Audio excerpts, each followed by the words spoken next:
Olá, eu sou Rudy Solon e está no ar o programa Shalom Brasil. A cidade do Rio de Janeiro e Ra'anana, cidade próxima a Tel Aviv em Israel, agora são cidades irmãs. A cidade israelense busca explorar conexões, promover questões econômicas, comerciais e culturais com o Rio de Janeiro, afirmou Haim Broida, prefeito de Ra'anana, em uma rede social.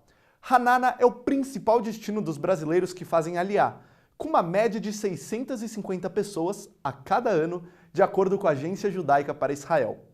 O título de cidades irmãs se dá quando há um acordo jurídico ou social entre duas localidades, que são geograficamente e politicamente distintas, com o objetivo de promover laços culturais e comerciais. Que esta parceria possa trazer bons frutos para ambos os lados. Fique agora com os destaques do Shalom Brasil de hoje. Diretamente de Israel, a TV Ezra. Receita de Osnei Aman com Bessie Gansburg. Jantar de despedida do embaixador de Israel no Brasil, Yossi Shelley. Fique com a gente. Voltaremos daqui a pouco com mais Shalom Brasil, a voz da comunidade.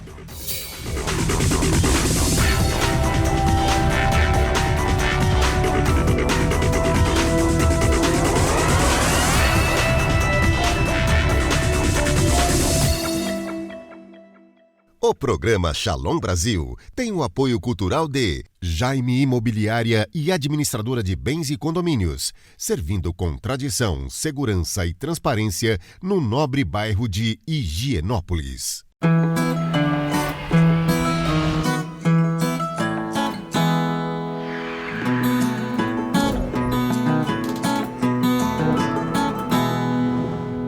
Olá, tudo bem? Eu sou Fábio Asbezik, o seu representante em Israel. Se você precisa fazer uma transferência de dinheiro entre Brasil e Israel, Israel-Brasil, ou tem uma questão jurídica, financeira, que precisa de uma ajuda aqui em Israel, ou ainda busca uma tecnologia, uma inovação para sua empresa, para um novo negócio, entre em contato comigo.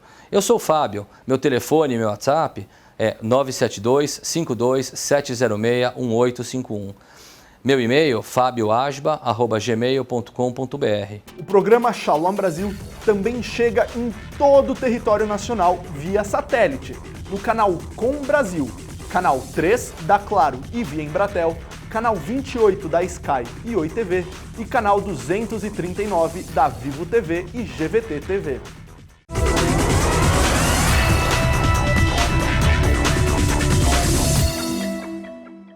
A sinagoga de Ra'anana acolhe muitos brasileiros que fazem Aliyá. A Kehilá organizou um vídeo para mostrar as suas atividades sociais, culturais e religiosas.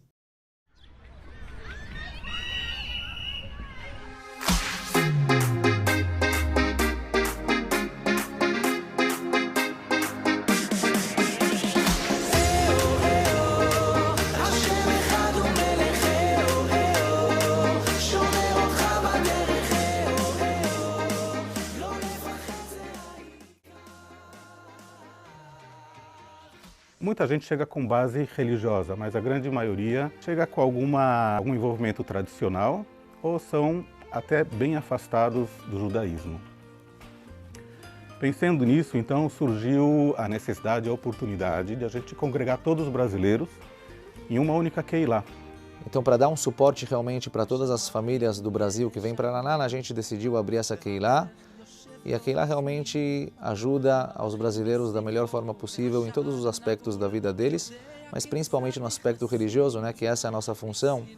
A base, o centro da nossa Keilah é a Torá. Mesmo vindo para Israel, eu tenho um pouco de medo de perder o que a gente ganhou.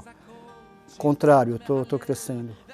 Aliás, é uma conquista enorme dessa sinagoga que eu venho a botar tefilim todos os dias de manhã. É um lugar que você entra e direto se sente em casa, tem brasileiros, gente boa, gente daqui, Hiloni, tanto faz. Todo mundo quer conviver junto, quer passar as coisas juntas, quer estar junto nos eventos, Shabbatot, Hagim, o que for. Eventos de familiares também, está todo mundo junto. É uma coisa que sempre se sente uma família, se sente em casa. Meus filhos não estão em escola religiosa, eles estão numa escola não religiosa. E o único lugar de fonte de hebraico, de religião, de coisas dentro da Torá é aqui. Tanto para mim, quanto para minha esposa, quanto para os meus filhos. Am Israel Hai. Eu amo esse país chamado Israel E eu amo essa Keilah chamada Or Israel. Meu filho pequeno foi maravilhoso. Há 2 anos atrás ele começou a fazer o shiur de Mishnah, e nós não colocamos eles em escola religiosa. Então no shiur de Mishnah, o Rav Eliyahu abraçou ele de uma maneira incrível e ele traz conteúdo para casa e ele explica direitinho. E é na língua mãe dele, que é o português. Eu tive o prazer de fazer recentemente o shiur de Hanukkah, que era o meu sonho fazer. E fazer os meus sonhos com as pessoas que a gente ama, com um propósito único, que é o judaísmo. Foi incrível. É muito legal que o meu marido está conseguindo manter o shiur diário dele de Torá. Estou fazendo dança israeli, que eu nunca tinha feito. Estamos tendo shiur de casais. Hoje, todos os dias, de manhã e à noite, se estuda Torá na Keilah. Eu posso estimar que metade das pessoas que estudam Torá aqui na Keilah hoje são pessoas que antes disso não estudavam Torá com frequência, ou diariamente, ou semanalmente, ou mal e mal tinham contato com a Torá. Todo mundo fala que espera Shabbat para poder chegar numa sinagoga em que você possa falar a sua língua e conversar de tudo, e acaba que a gente, sei lá, parece amigas uma vida inteira. Também tem o projeto Iladim, que eu faço parte aí, meu irmão, e a gente ajuda com as crianças, a gente faz jogos, brincadeiras, e também isso parece que ajuda os pais que querem trazer os filhos para eles poderem cada vez mais ter amigos também dentro da sinagoga, não só fora. Então eles saem da escola, os pais deixam aqui 1 hora, que seja, e eles acabam se divertindo mais do que o dia inteiro na escola. Aqui ele encontra já de cara, assim que ele chega aqui no primeiro Shabbat, já encontra amigos, familiares, conhecidos do Brasil. E isso facilita e muito a adaptação, a absorção, o entrosamento com as crianças, com as esposas. Quando uma família chega para cá, ela é muito bem acolhida em todos os aspectos. No aspecto religioso, no aspecto social.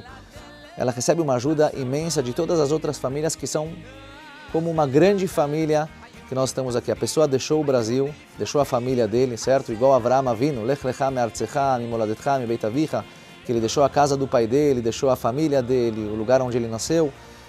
E ela vem para um lugar que não é o lugar, vamos falar assim, familiar para ela, mas quando ela chega aqui, ela se sente em casa. Eu acho que Baruch Hashem, Bizhut, a nossa grande Keilah, Bizhut, as pessoas que estão aqui, em mérito de todas as pessoas que estão aqui, que são pessoas, cada um um coração de ouro, a gente consegue realmente criar uma atmosfera muito agradável para as pessoas que estão chegando. Então, se eu puder dar uma mensagem, um pedido para as pessoas que estão pensando em fazer Aliyah, pensam com carinho em vir para Ranana, que eu tenho certeza que essa Aliyah vai ser bem suave, bem tranquila e muito alegre. Faça sua doação e ajude a Sinagoga de Ranana a manter suas atividades.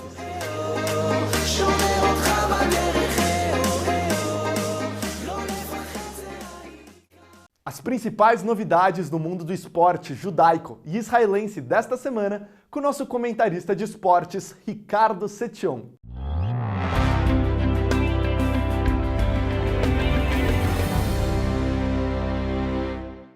Olá, meu amigo, minha amiga, como estamos? Mais uma vez aqui o canal de esportes no Shalom Brasil, o mais importante canal de televisão judaico no Brasil, e o nosso espaço para esporte israelense, esporte judaico, sempre presente para mais uma temporada, começando com uma fantástica notícia. O mais importante torneio de judô até agora, no ano de 2021, acaba de realizar-se em Tel Aviv. O Grand Prix de judô de Tel Aviv teve a presença de mais de 500 atletas, inclusive judocas do Brasil. Israel faturou 4 medalhas, uma de ouro, 2 de prata e uma de bronze, mas o foco estava todo em um atleta iraniano, Sayed Moulaei, ex-campeão do mundo pelo Irã, que há cerca de 1 ano e meio atrás não aguentou mais a interferência política e sempre sobrevivendo aquelas ordens do regime totalitário iraniano de que cada vez que ele enfrentasse um atleta israelense, ele tinha que mentir e dizer que estava machucado. Ele deserdou, abandonou o Irã e durante meses ficou sem poder lutar até que foi adotado pela Mongólia e agora representa mundo afora esse país asiático. Ele foi a Israel fazendo simplesmente a paz entre ele mesmo e seus novos amigos israelenses. Não só isso, ele foi também o vencedor da medalha de prata na categoria até 81 quilos. Sayed Moulaei, ao fim da cerimônia do pódio, disse às câmeras de TV de Israel, Toda Rabá, muito obrigado aos seus amigos israelenses. A relação com Israel está tão forte que o iraniano vai voltar a Israel para preparar-se junto com a equipe da Mongólia, lado a lado com os lutadores israelenses para a Olimpíada de Tóquio. Uma notícia sensacional ver um iraniano no pódio em Israel. Também como será sensacional a estreia do mais importante atleta do ciclismo mundial, Chris Froome, britânico de 35 anos, que venceu 4 provas do Tour de France, a mais importante do mundo. Ele que foi contratado pela equipe israelense de ciclismo, a Israel Startup Nation. Assim, Chris Froome, depois de muito tempo treinando, superando uma lesão que teve, vai estrear usando a camiseta da Startup Nation de Israel. O mais interessante é que a prova que ele vai estrear será nos Emirados Árabes Unidos, onde a equipe israelense foi convidada de honra. Além do que, vai estar presente com 7 ciclistas, um deles, o israelense Omer Goshen. É história sendo escrito como o melhor atleta do ciclismo e também de um israelense que vai defender as cores de Israel em um país árabe. Também muito orgulho nos dá dizer que a próxima temporada de Fórmula 1 terá uma nova equipe, a Alfa Romeo. A Alfa Romeo tem 2 pilotos importantes, Antonio Giovinazzi, da Itália, e o ex-campeão do mundo da Fórmula 1 em 2007, o finlandês Kimi Räikkönen.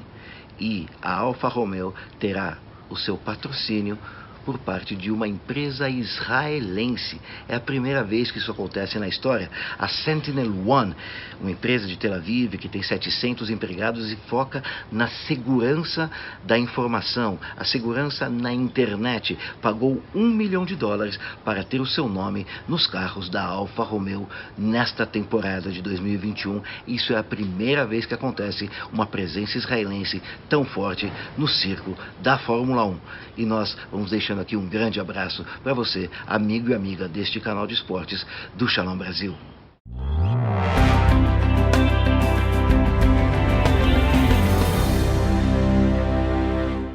Confira agora, diretamente de Israel, as novidades da TV Ezra.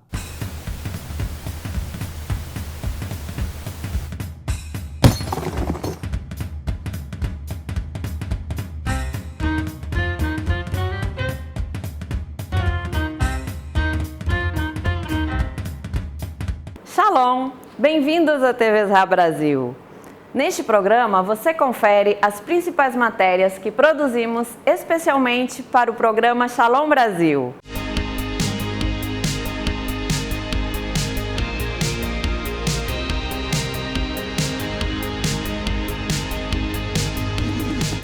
Olá! Vamos dar continuidade à nossa série de reportagens sobre eleições aqui em Israel. Pois bem, as eleições legislativas serão realizadas em 23 de março deste ano para eleger os membros do 24º Knesset. Segundo o acordo de coligação assinado entre o Likud e o Azul e Branco em 2020, as eleições deveriam ser realizadas 36 meses após a posse do 35º governo, ou seja, 23 de maio de 2023, última data eleitoral possível. No entanto, há uma lei aqui em Israel a que se refere ao orçamento do Estado, que deveria ser aprovado em tempo hábil até a data de 23 de dezembro do ano passado. Como isso não ocorreu, o parlamento foi dissolvido. De acordo com a lei que determina que a eleição deve ser realizada dentro de 90 dias após a dissolução do Knesset, a data das eleições para o 24º Knesset foi automaticamente marcada para 23 de março deste ano. Vamos conferir algumas curiosidades a respeito das próximas eleições. 4 partidos predominantemente árabes juntaram-se novamente. Nas eleições passadas, tornaram-se a terceira maior força do parlamento israelense, com 13 cadeiras. Embora os partidos árabes, em geral, não integrem coalizões governamentais, há poucos meses seu líder, Ayman Oder, manifestou apoio ao Azul e Branco de Gantz para se livrar de Netanyahu. Os 2 partidos ortodoxos, Judaísmo da Torá Unida e Shas, são liderados por Yaakov Litzman e Aryeh Deri, respectivamente. Depois de 5 eleições nas quais uma mulher liderou pelo menos um dos principais partidos, dessa vez o time feminino ficou de fora. Pela primeira vez na história de Israel, o bloco com mais candidatos no topo da lista é o religioso de direita. E não perca na próxima semana mais informações exclusivas sobre as eleições aqui em Israel. Olá. A TV Ezra entrevista hoje o professor Dror Mevorach, diretor do Departamento de Covid-19 do Hospital Hadassah. Ele é diretor do Centro de Doenças Raras do Instituto de Medicina Translacional VOL e professor da Faculdade de Medicina da Universidade Hebraica de Jerusalém. Olá, professor Mevorach. Olá. Obrigado por nos receber em sua casa. Fale-nos um pouco sobre os tratamentos proferidos aos pacientes em vários estágios da doença do Covid-19 e se eles podem ser considerados como a cura para essa doença. הטיפול שהתחלנו באפריל, במרץ, בתחילת המחלה, היה טיפול שככה שמענו קצת מהסינים וקצת ממקומות אחרים איך לטפל. O tratamento que começamos em abril e em março, no começo da pandemia, foi um tratamento que ouvimos um pouco dos chineses e de outros lugares, para sabermos como tratar a Covid. E incluía alguns tipos de remédio, como hidroxicloroquina e azenil. Com o tempo, surgiram mais estudos com mais bases, que mostraram claramente que os remédios realmente importantes são outros. Assim, nós não damos mais hidroxicloroquina e azenil, a não ser que o paciente tenha infecção. Nós usamos mais Redemicir, que é um remédio antiviral. Isso se a pessoa chegou nos primeiros estágios ao hospital. Os remédios mais importantes hoje são os corticoides e desametazol, que damos a todos os doentes graves por 5 a 10 dias, dependendo do estágio da doença. E esse remédio se mostrou eficaz nos estudos que chegaram principalmente do Reino Unido. הראתה שהיא באמת משפרת את המצב והיא הרבה יותר טובה מאשר בלי התרופה הזאת. A situação é que o doente fica bem melhor com o remédio. Adicionalmente, nós usamos anticorpos monoclalin e Hilaril e de Regenerol. Regenerol é o remédio que o Trump recebeu. Estes são os remédios com o propósito de lutar contra o vírus nos seus primeiros estágios, para doentes leves. Temos também remédios que estão sendo experimentados. Qual é o grau de eficiência desses medicamentos e quando estarão disponíveis à população? התרופה שאני פיתחתי זה בעצם אני מפתח אותה כבר 10 שנים. O remédio que eu estou desenvolvendo nos últimos 10 anos é apropriado para diferentes situações, como implante da medula, sepse, e no último ano demos também para o Covid-19. O remédio é baseado em células, que nós implantamos em células mortas programadas, apoptoses, e aplicamos na veia do doente e elas basicamente acalmam a grande infecção que ele está sofrendo. Esses doentes em graves situações têm uma grande infecção que nós chamamos de cytokine storm, ou seja, tempestade citoquínica. Dos 21 doentes que receberam essas células, 19, ou seja, 90%, saíram do hospital depois de 4 a 6 dias saudáveis. Por isso, nós estamos planejando começar a fase mais importante, o teste clínico final, que terá também um grupo recebendo placebo. Vão participar de 100 a 200 doentes. Assim, poderemos receber a permissão para vender o remédio em Israel. שיהיה מבוקר עם פלסבו ויכלול כ-100 עד 200 חולים כדי לקבל אישור לשווק את התרופה בישראל. Seria um substituto para a vacina? Não. A vacina é, primeiramente, a melhor forma para derrotar a doença. Mas até que a vacina não seja dada a uma boa quantidade da população, cerca de 80%, nós vamos viver com esta doença, pois vemos que cada vez tem uma descida nos números, eles voltam de novo. Assim, eu acredito que, pelo menos, até vacinarmos todas as crianças, o que vai levar um tempo, nós vamos conviver com esta doença. Neste meio tempo, vamos ter pessoas internadas e em parte destes internados, infelizmente, os remédios que falei anteriormente não funcionarão. Assim, a importância de continuar a desenvolver novos remédios para dar a eles. Conte-nos um pouco sobre a sua conversa com o deputado Bolsonaro e com o chefe da SECOM, Fábio Weingarten. Eu tive uma conversa muito produtiva com o Fábio e com Eduardo Bolsonaro. conversamos sobre a viabilidade de dar o remédio que nós desenvolvemos ao Brasil e agora estamos verificando esta possibilidade.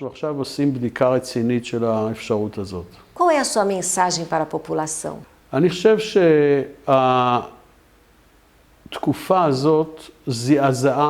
Eu acho que essa época chocou a todos e mostra que tem um lado ruim e um lado bom das coisas. E apesar da doença ter causado muita morte e enfermidade, ela nos obrigou a olhar de novo as nossas vidas e ver como estávamos vivendo e que precisávamos mudar.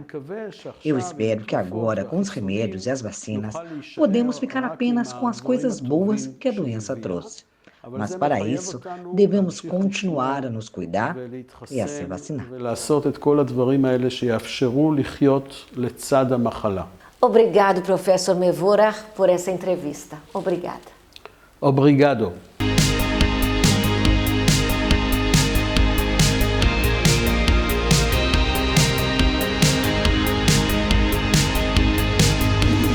Não se esqueça de compartilhar e se inscrever agora no nosso canal no YouTube, TV Esra Brasil. E deixe sugestões de matérias no nosso e-mail, tvesrabrasil@gmail.com. TV Esra Brasil, a TV do brasileiro em Israel.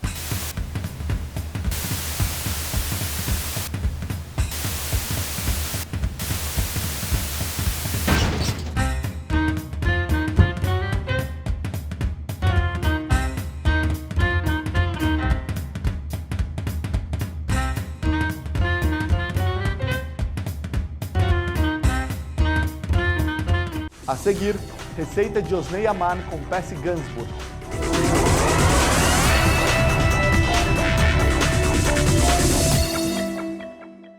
O Safra te convida a pensar. E daqui pra frente? Estar onde se sente seguro é um bom lugar daqui pra frente.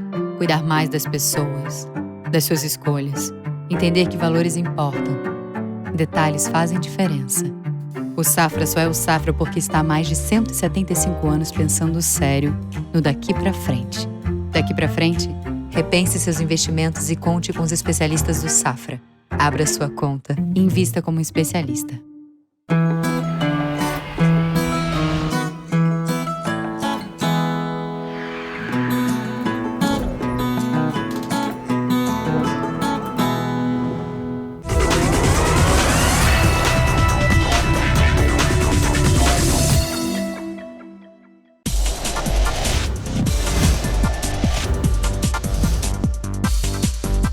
Rabino responde.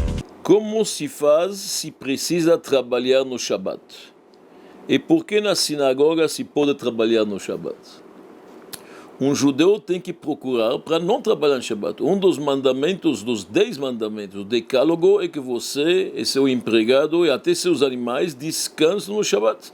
Deus criou o mundo em 6 dias, no 7º ele descansou. Então um judeu vai procurar um trabalho no qual ele não vai ser obrigado a trabalhar no Shabat. Ele já se prepara, ou um dentista, ou um negociante, ou um comércio próprio, ou uma profissão liberal. Ele vai se preparar de tal forma. Ninguém pode obrigá-lo a trabalhar o Shabat. Claro que tem exceções que a Torá permite trabalhar o Shabat. Se uma pessoa vai salvar a vida, um médico, um cirurgião, isto é outra coisa. Ou em situações que ele é obrigado, uma pessoa está num campo de trabalho, uma época absolutista, o governo pode matá-lo. Neste caso, ele se consulta com sábios, tem uma forma de trabalhar, talvez sem desrespeitar o Shabat.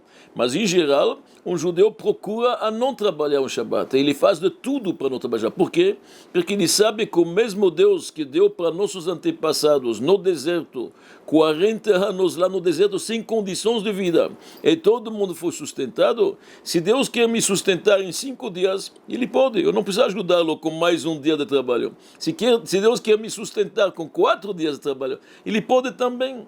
Hoje em dia, o mundo sabe que não depende de quanto você trabalha, você ganhar. Antigamente pensavam, se a pessoa se esforça mais, ganha mais. Hoje a gente sabe que tem gente que coloca o dedo na tela e no computador algumas horas, alguns minutos por dia e pode ganhar muito. Então não tem uma equação entre quanto você trabalha e quanto você ganha. Sabendo isto e sabendo que Deus está provendo para nosso sustento, um judeu procura guardar o Shabat. E guardando o Shabat, Deus abençoa a semana inteira dele. Hoje, nossa correspondente de Israel, Sheila Bromberg, nos leva por um passeio em Rosh Hanikra.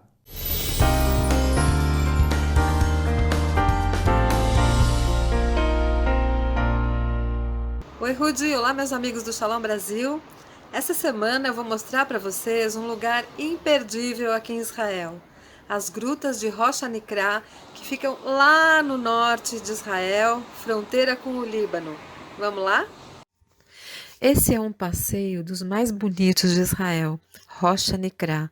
Essa fascinante atração turística está localizada no canto mais noroeste de Israel, único ponto do país onde o mar se encontra com as montanhas. Visitar esse site é impressionante, super recomendado durante todo o ano. Descendo de teleférico, a gente já observa uma vista maravilhosa.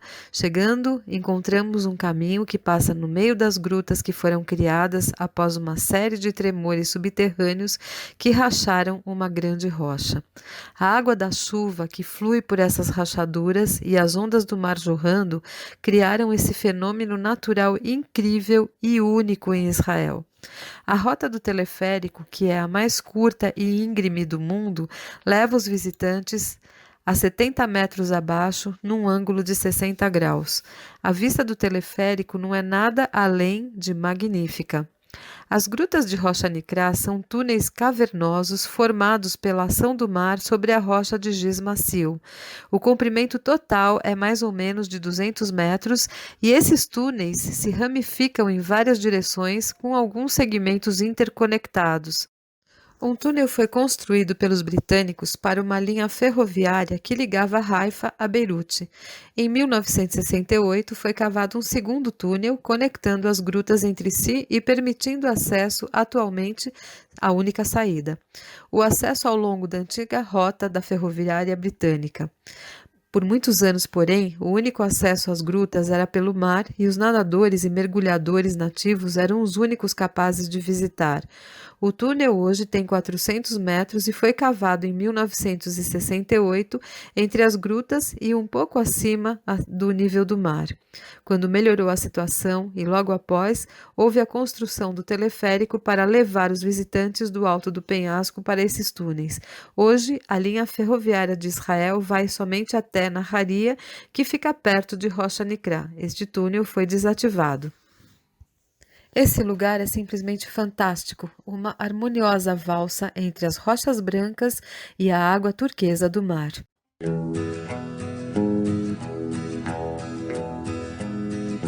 היא כל כך יפה, זה צובט בלב שלך, אך בכאב עצום. היא לא מבינה שאני רוצה אותה, לא אומרת לי כלום. בגינה תשב עם הטבע להתערבב, היא והשושנים. שתי מילים אולי, הגדר מאחוריי, אין לי אומץ מתאים. כל השבוע חלון פתוח, כוכבים מעל ולב מתמוטט, הייתי נותן לה שק של...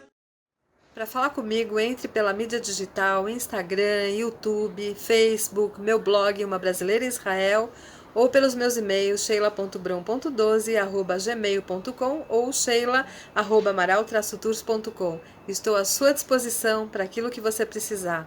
Pessi Gansburg vem agora com uma receita animada e deliciosa para Purim, um osnei Aman. Ei, Purim está chegando e eu preparei para vocês como usar a nossa massa de halá tão especial para Purim. A ideia do osnei Haman é uma comida, na verdade, cabalística. Osnei Haman significa orelha de Haman, porque falam que o Haman, o malvado que queria destruir o povo judeu, ele tinha orelha apontado Mas a razão cabalística é porque quando a gente come esse Neihaman, ele tem massa por fora, mas ele tem um recheio gostoso escondido.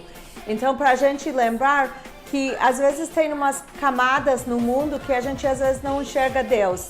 Mas Deus está sempre aqui, Deus sempre é bom, sempre está fazendo as coisas boas para nós. Então tem um recado cabalístico no Neihaman. A ideia é de esconder um recheio gostoso dentro da camada para lembrar que Deus está não escondido, mas está lá dentro da natureza, dentro de tudo que está acontecendo no mundo e todos os eventos da nossa vida. Já vamos estar fazendo a halá para Shabbat e eu vou aproveitar essa massa para mostrar como você pode usar isso para fazer os Neihaman usando a massa de halá. Começar colocando 2 copos de água ou fermento. E eu vou misturar com um pouquinho de açúcar. Vou dar uma misturada para ele começar a borbulhar, começar a fermentar. Agora vou começar a adicionar todos os ingredientes na máquina, começando primeiro com os líquidos, tá? O óleo, um ovo e mais uma gema, tá? E agora vou colocar as coisas secas. 1 copo de açúcar, 1 quilo de farinha já peneirado, eu vou colocar metade, eu vou colocar 1 colher de sal. E assim que vai começando a ficar todo mais juntinho, eu vou continuar adicionando mais farinha.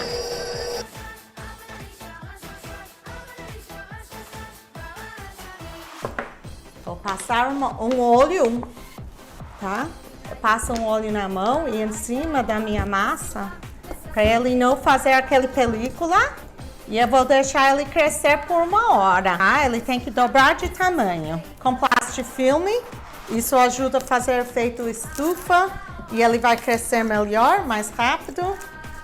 Fecha bem, tá? E eu preciso que ele dobre em tamanho. Para rechear nossas Neihaman de halá, eu vou usar alguns sabores doces e outros sabores salgados. Tradicional, os Neihaman é doce. Então, eu vou fazer uns halá tradicional recheado com geleia de morango. Eu também tenho geleia de mirtilo. Usar o que todo mundo ama. Aqui eu tenho recheio de chocolate. Esse chocolate eu misturei meio copo de cacau sem açúcar, 1 copo de açúcar e 1/4 de copo de óleo. Você mistura até virar uma pasta. Para colocar em cima, eu vou colocar um pouco de granulado colorido, porque é Purim Alegre, é nosso carnaval, né, que a gente usa. Essa farofa eu fiz preparando mistura de 1 copo de farinha, 1 copo de açúcar, pode usar açúcar normal ou açúcar confeiteira. Aquele bem de pó, tanto faz. Coloca 1 colherzinho de baunilha para sabor, 1 pitada de sal e meio copo de óleo. E você mistura até virar tipo areia, uma farofa gostosa. E a última coisa que eu preparei para o salgado, eu vou usar cebola caramelizado, tá? Que eu faço muito simples. Eu pego a cebola, eu pico ela.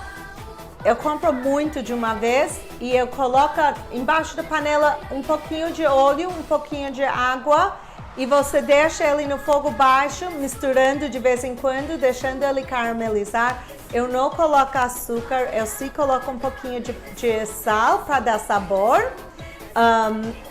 A cebola, enquanto que vai caramelizando, ele sozinho vai soltar a água, ele vai diminuir muito. Eu faço uma panela grande, ele diminui e eu tenho um pouquinho de papoula ainda que eu vou usar para colocar em cima, lembrando de man, né, de papoula que a gente coloca.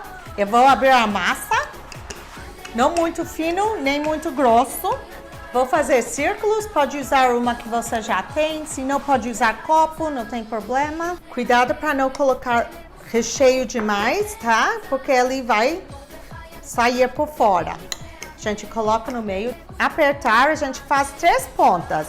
por cima, levanta a parte de baixo, tá? A ideia é que tem que ter 3 pontinhos e deixa um pouquinho de geleia por fora. Bom, tô pincelando, eu vou fazer cada um diferente para poder identificar. Vou colocar no forno pré-aquecida, para 180 graus, tem que estar pré-aquecida. E ele vai assar desse tamanho em 20, 25 minutos já deve estar bom, tem que estar dourado. Então, Purim Sameach para todos e que todos os decretos ruins sejam anulados este ano. Chag Sameach. Agora, o professor Samuel Feldberg traz as principais notícias da política israelense da última semana. Olá, eu sou o professor Samuel Feldberg com as notícias de Israel desta semana. A neve veio e se foi, e no lugar dela, infelizmente, chegou uma onda de piche que sujou todas as praias de Israel, do norte até o sul, obrigando o governo a fechá-las, impedir que os banhistas frequentassem as praias. Eles foram substituídos por milhares de voluntários que se reuniram para recolher o piche e tentar limpar as praias. Antes que isso aconteça, um filhote de baleia morreu em consequência dessa tragédia ambiental e foi se depositar numa das praias ao norte de Tel Aviv. Terrível, esperemos que o problema seja superado em breve. Os efeitos da pandemia vêm diminuindo, mas ainda assim o governo achou prudente estabelecer um lockdown para as noites da festa de Purim, que normalmente leva multidões fantasiadas às ruas e celebrações por todo o país. Mais uma vez, são os ortodoxos que estão rompendo com o blackout, não respeitando as regras e sendo aqueles que menos se têm vacinado, provavelmente teremos as consequências previsíveis dentro de 2 semanas.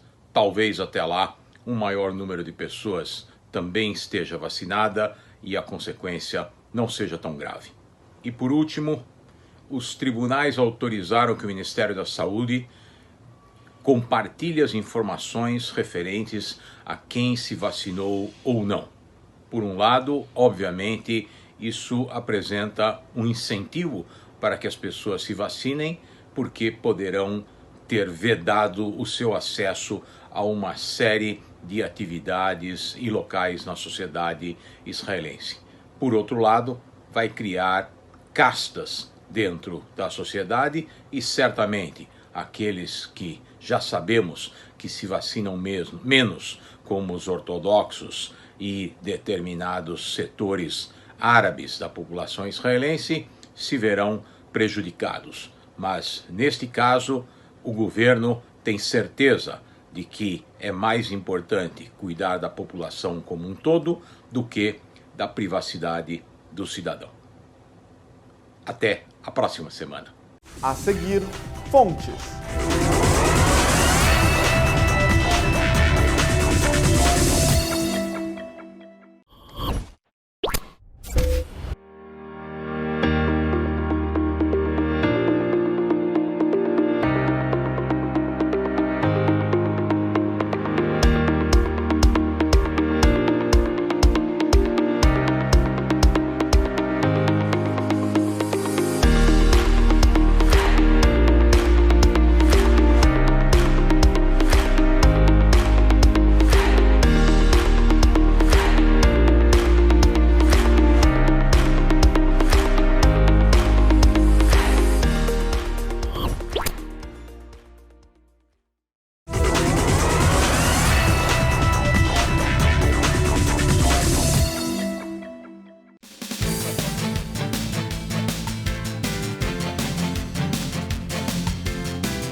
A alegria romper barreiras. traz a força para a pessoa alcançar níveis espirituais e outras metas, às quais jamais chegaria com tristeza. Estar sempre alegre é uma grande mitzvah, além de ser um elemento fundamental da vida hassídica. Se pode identificar um Hassid vendo se ele está feliz.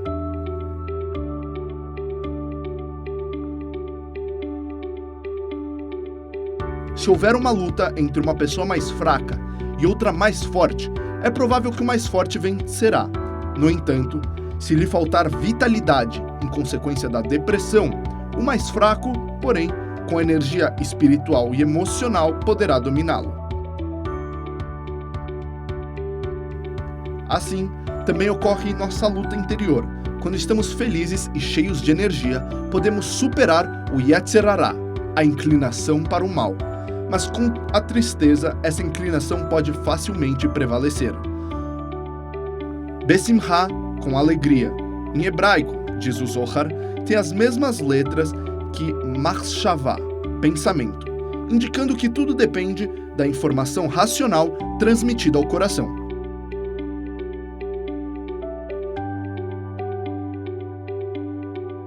Portanto, quem desejar sentir alegria deve preencher a mente com pensamentos positivos, falar palavras positivas e, acima de tudo, praticar o bem.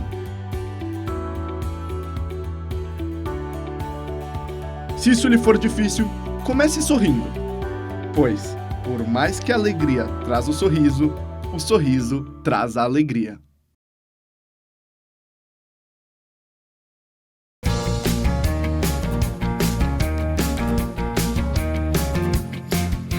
Em um mundo onde praticamente não se vive sem música, muitos tentam descobrir seu significado em nossas vidas. Ritmos e letras que despertam diferentes emoções, movimentam, contagiam, unem e representam as pessoas. Com a música judaica não poderia ser diferente. Ela sempre foi parte das cerimônias e celebrações, desde os instrumentos de escrito na história até as melodias das rezas e leituras da Torá. Judeus de diferentes países reagiram à influência de suas culturas, resultando em uma variedade de criações musicais e suas tradições, como músicas ladinas, dos Sefaradim, os Piltim e poesias nas rezas, ou o klezmer dos judeus do leste europeu. A música judaica hoje é uma junção de todas essas diferentes tradições na história, e artistas judeus continuam a usar essas influências para suas composições.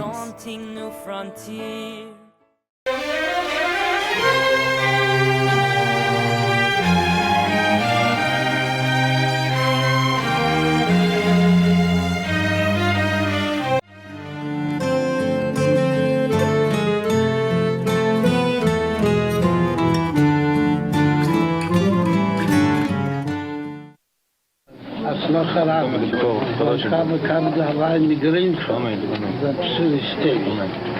אז לא חלב. dann geht hier dann Zucker, so was dafür mal singen wird. Weil die waren gut als diesen Land. Amen. Also חלב sagen, haben singen, sagen noch nicht singen. Am Partikel la Kodesh Baruch Hu. Und singen wir dann Batzlach. Was ist das? Dat wil die laten ze zingen. Dat wil nog niet zingen. Dat is al in de grenzen. Maar dat gaat altijd naar de mensen in de grenzen. Ich was gewollt, weiß ich sicher, das kann keiner sein. Sie wollen sich nicht voneinander lesen. Ich sage, sie singen, kommt sich eben zu.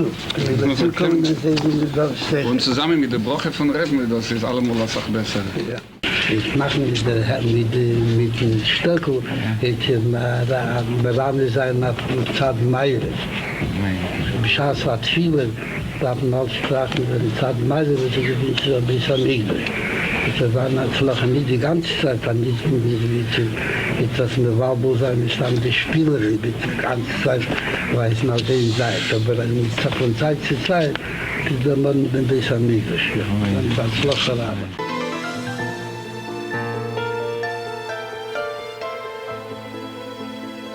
Novo dia começa, e com ele novas batalhas, novas oportunidades.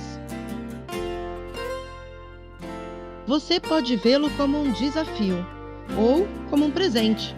Como sair da cama para enfrentar mais um dia? Você sabia que toda noite sua alma ascende ao céu para recarregar as energias? A cada manhã, Deus decide devolver sua alma ao corpo e concede novamente a você o presente da vida. O que significa que há um cantinho escuro neste mundo feito para você iluminar. Uma missão que apenas você pode cumprir. Ao permitir que comece o seu dia, Deus confia que você está apto para a tarefa. A prece Modeh Ani deve ser recitada nos primeiros segundos do dia e representa exatamente o agradecimento por tudo isso.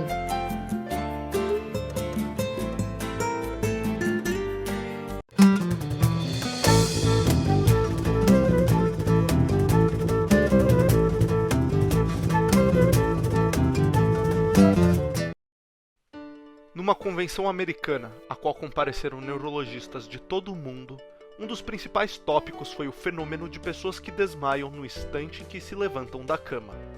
Um dos oradores foi a doutora Linda McMahon, da Inglaterra. Ela fez uma prolongada palestra sobre seus estudos neste campo.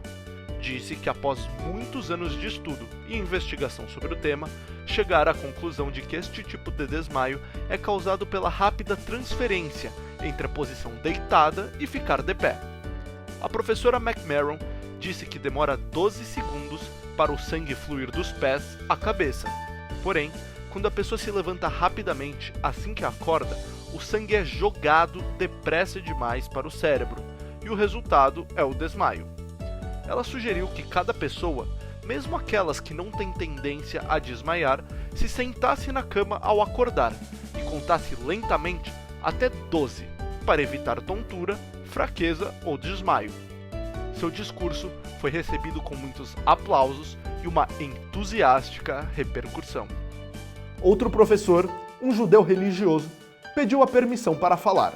Ele disse: "Para nós judeus, há uma antiga tradição com milhares de anos, a de recitar uma prece de agradecimento ao Criador do mundo por nos conceder a oportunidade de um novo dia de realizações. A prece é dita imediatamente após despertar, enquanto ainda se está na cama. Há 12 palavras nesta prece, e se a pessoa se regular para dizê-las lentamente, com concentração, leva exatamente 12 segundos para pronunciá-la. 12 palavras em 12 segundos." Ele recitou a prece lentamente em hebraico. Modeh Ani lefanecha, melech chai vekayam, shechezarta bi nishmati bemchela rabba emunatecha. Sou grato a ti, ó Rei vivo e eterno, por ter restaurado dentro de mim minha alma com misericórdia. Grande é tua confiabilidade. O auditório levantou-se e irrompeu em aplausos que ecoaram por todo o salão. Dessa vez, eram para o Criador do mundo.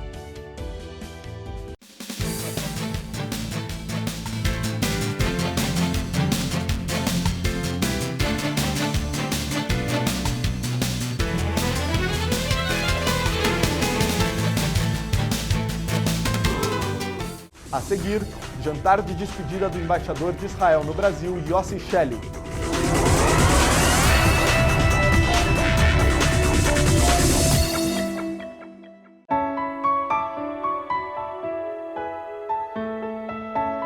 A Hevra Kadisha se preocupa em atender a comunidade hoje e deixá-la tranquila daqui para frente. Assim, todas as obras e trabalhos de manutenção têm um olho no presente e outro no futuro. Em outras palavras, Ledor Vador. E o resultado é visível. Nossos cemitérios estão entre os mais bem cuidados do mundo. Hevra Kadisha, mantendo acesa a chama da comunidade.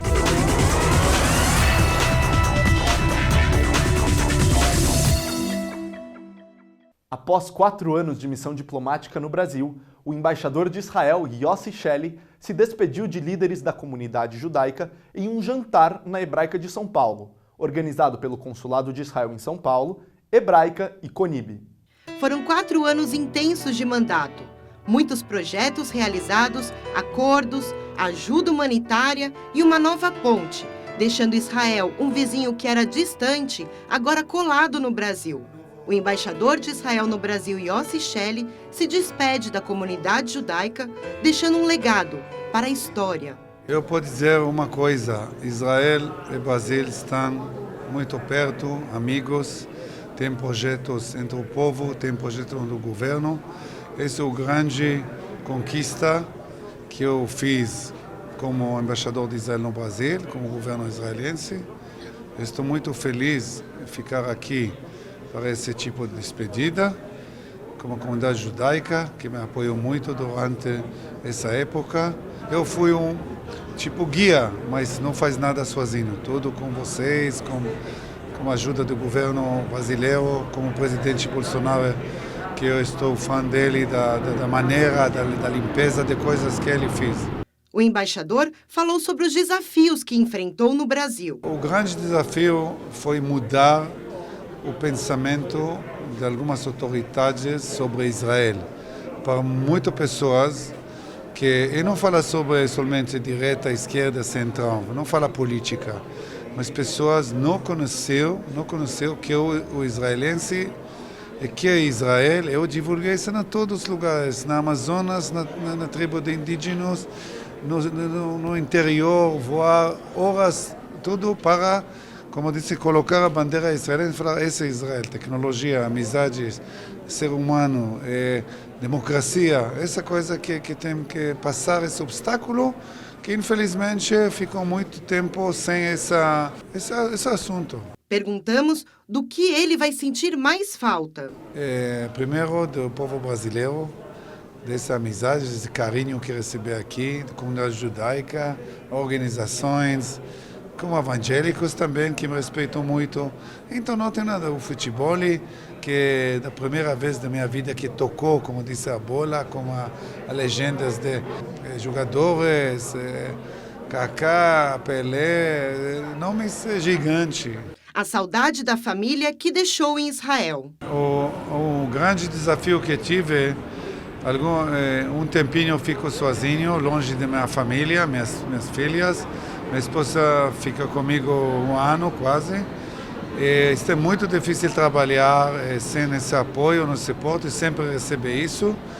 E acho que tem que agradecer também a ele para o seu pequeno sofrimento de ser muito longe, mas tive no coração essa bandeira que tem que colocar na terra brasileira.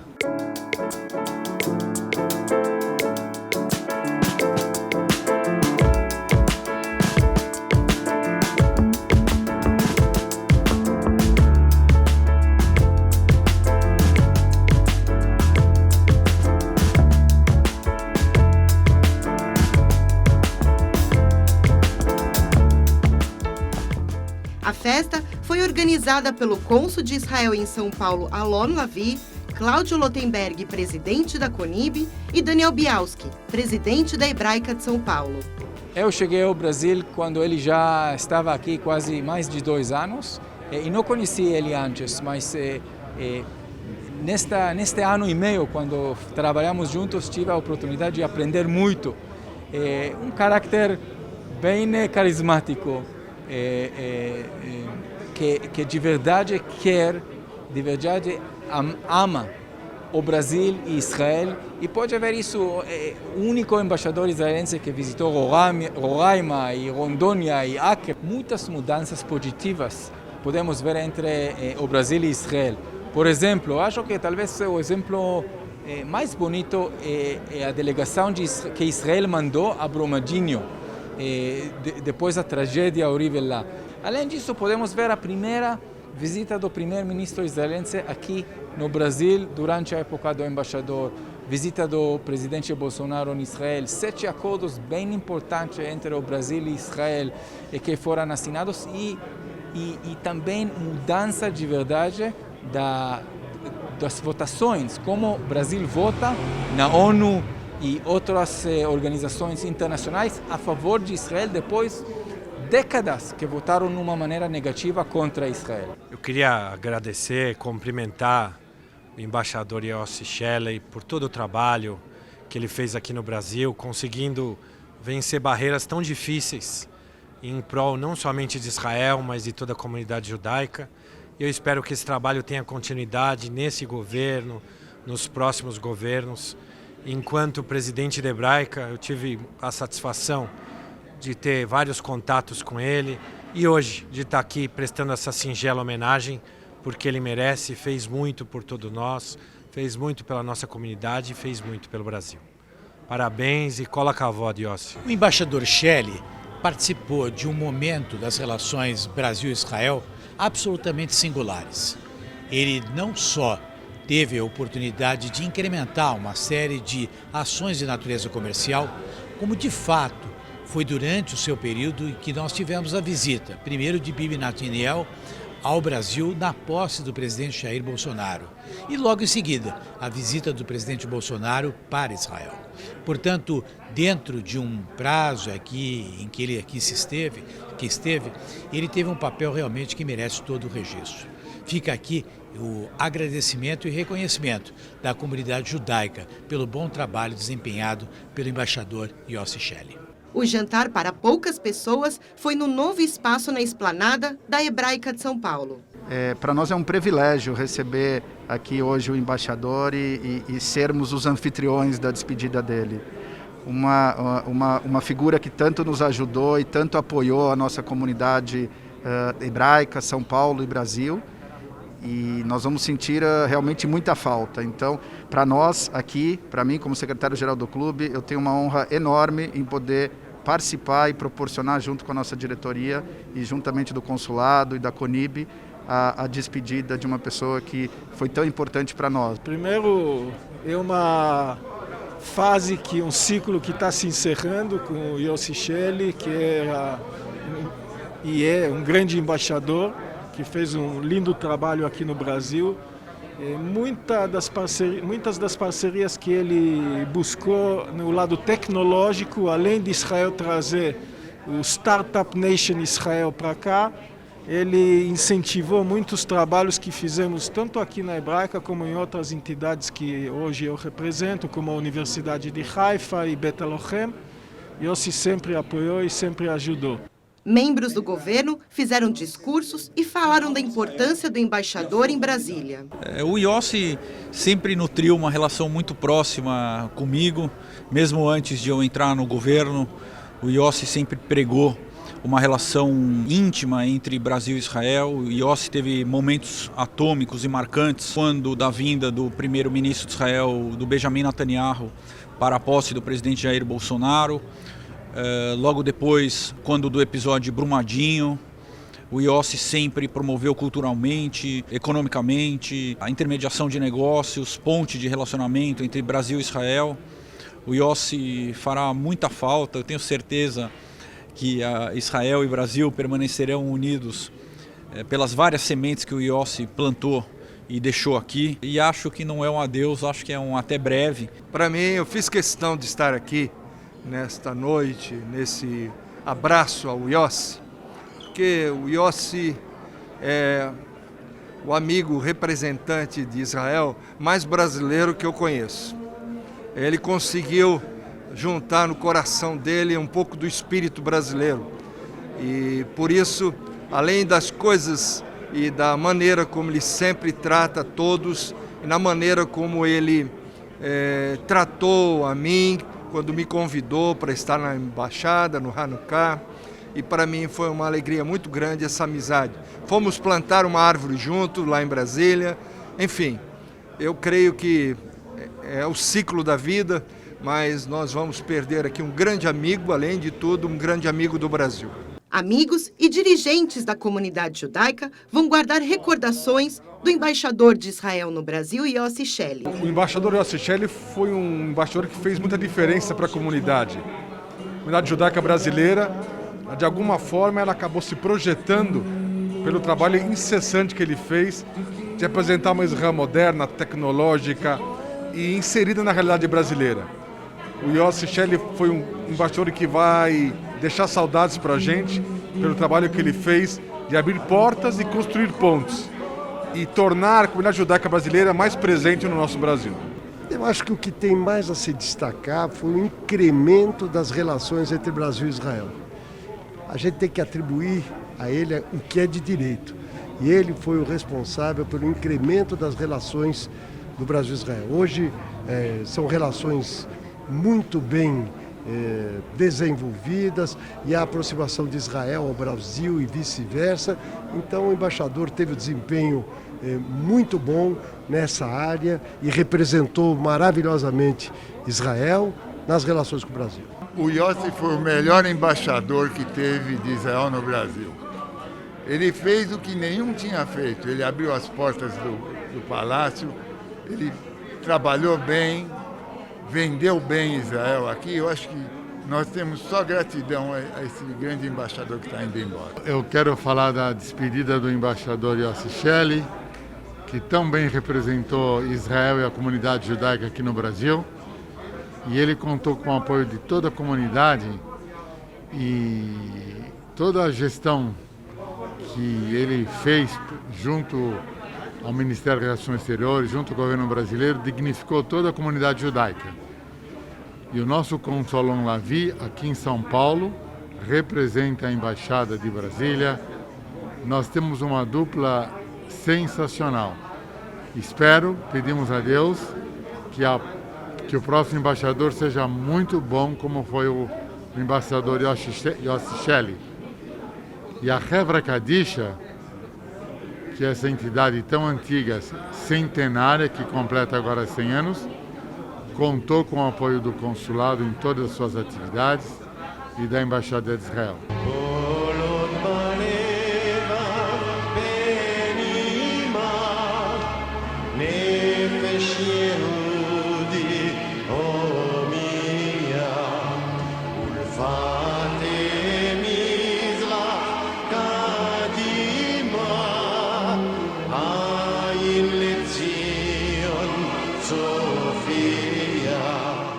O programa Shalom Brasil de hoje terminou, mas acompanhe todas as nossas atividades nas redes sociais, YouTube, Facebook, Instagram e Twitter. Lá você assiste este programa e também os anteriores. Hoje, para terminar o programa, nós vemos uma apresentação de Purim, um show da Orquestra Filarmônica de Israel. Se possível, fique em casa e até a próxima semana. Um abraço e Shalom Brasil!